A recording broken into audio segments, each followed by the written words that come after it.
చిత్తూరు జిల్లా పొంగనూరు నియోజకవర్గంలో దారుణం జరిగింది. ఓ వృద్ధురాలిపై టీడీపీ నేతలు దౌర్జన్యానికి పాల్పడ్డారు. పెన్షన్ ఎందుకు నిలిపేశారు అన్న పాపానికి దౌర్జన్యం చేశారు.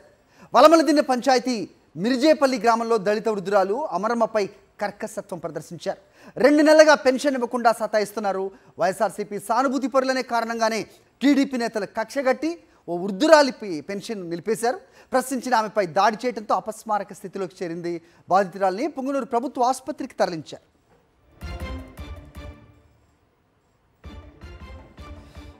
ఘటనపై మరిన్ని అప్డేట్స్ మా కరెస్పాండెంట్ మూర్తిని అడిగి తెలుసుకుందాం. మూర్తి, వృద్ధురాలు అనే కనికరం కూడా ఉండదా వీళ్ళకి? సో పెన్షన్ ఎందుకు రాలేదు అన్నదానికే దాడి జరిగిందా?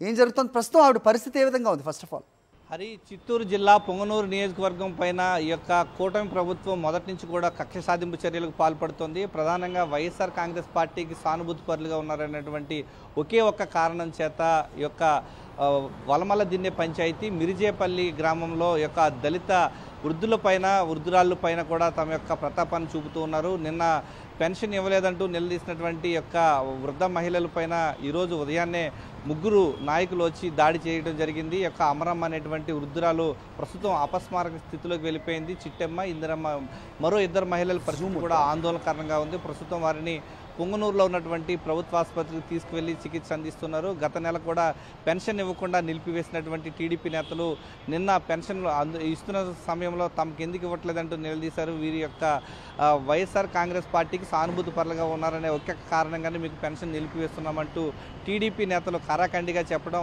వాళ్ళ మనవలపైన నేను దాడి చేసిన సంగతి మర్చిపోకముందే ఈరోజు ఉదయాన్నే ఈ యొక్క అమరమ్మ అనేటువంటి మహిళలపైన, ఈ యొక్క చిట్టమ్మ అనే మహిళపైన, మరొక ఇందిరమ్మ అనేటువంటి మహిళపైన కూడా వరుసగా టీడీపీ నేతలు దాడి చేయడంతో వాళ్ళిద్దరూ కూడా ప్రస్తుతం అపస్మారక స్థితిలో ఉన్నారు. మొత్తం 3 పొంగనూరు ప్రభుత్వ ఆసుపత్రిలో చికిత్స పొందుతున్నారు. కొంత ఆందోళనకరంగానే ఉంది. అది ఓకే మూర్తి, తనకి ఆ వృద్ధురాలి పరిస్థితి విషమంగా ఉన్నట్టుగా అయితే ప్రస్తుతం అందుతున్న అప్డేట్ ద్వారా చూస్తున్నాం. పెన్షన్ ఎందుకు రావట్లేదు అని నిలదీసిన వృద్ధులపై కూడా ప్రతాపం చూస్తున్న టీడీపీ నేతలపై మరి చర్యలు ఎప్పటికీ ఉంటాయనేది మాత్రం ప్రశ్నార్థకంగానే కనిపిస్తున్న పరిస్థితి.